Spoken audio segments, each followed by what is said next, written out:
कि देश में 500 से भी ज्यादा जिलों में कोरोना की संक्रमण दर 5% से नीचे आ चुकी है। स्थिति ये है कि बीते 44 दिन में 90% तक सक्रिय मामलों में कमी आई है। इसके बावजूद डेल्टा वेरिएंट के मामले कम नहीं हो रहे हैं। जीनोम सीक्वेंसिंग के औसतन हर सैंपल में डेल्टा वेरिएंट पॉजिटिव मिल रहा है।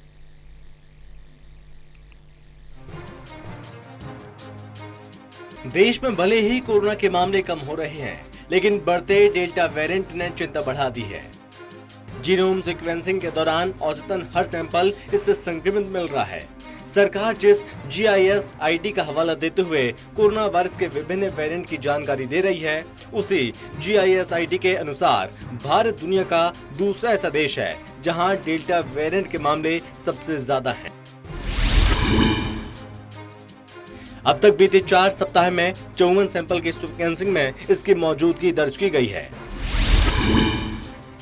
अब तक भारत में 6,656 सैंपल में डेल्टा मिल चुका है।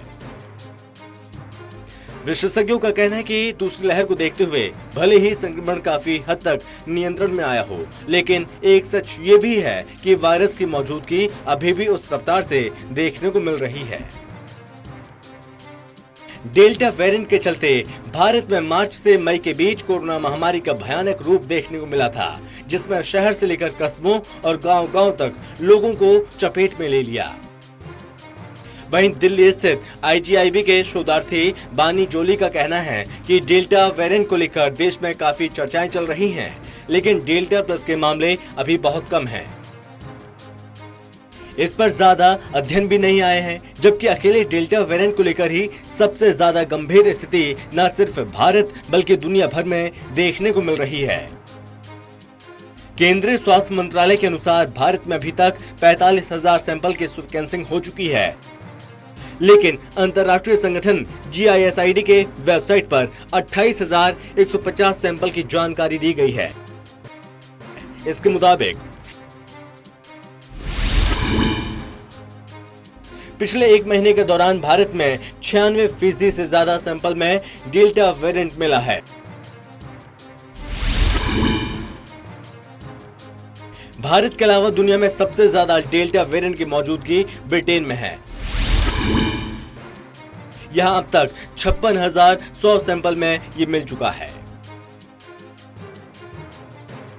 ICMR ने कहा कि अभी ये कहना जल्दबाजी होगी कि भारत में मिले डेल्टा वायरस के कारण कोविड की तीसरी लहर आएगी। ICMR के वैज्ञानिक डॉक्टर सुमित अग्रवाल ने बताया कि तीसरी लहर आने के कई अन्य कारण भी हो सकते हैं। बताया जाता है कि वायरस का डेल्टा प्लस रूप ज्यादा संक्रामक है। इसको लेकर कई अध्ययन जारी हैं।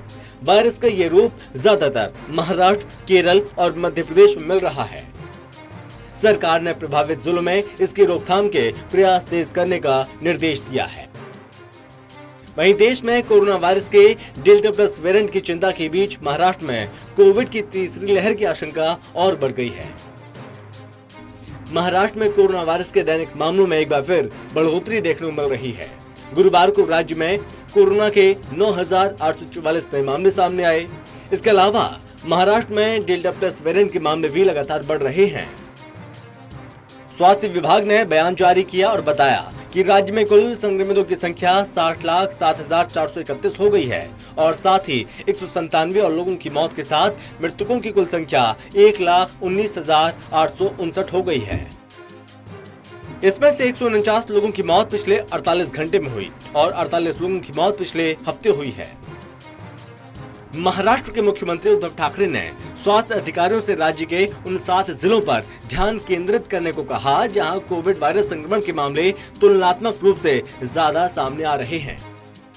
ठाकरे ने कहा, ऐसे जिलों में जांच और टीकाकरण की संख्या बढ़ाई जाए।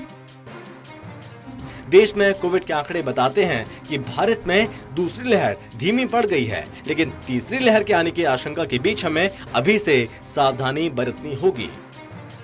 Social desk, total TV.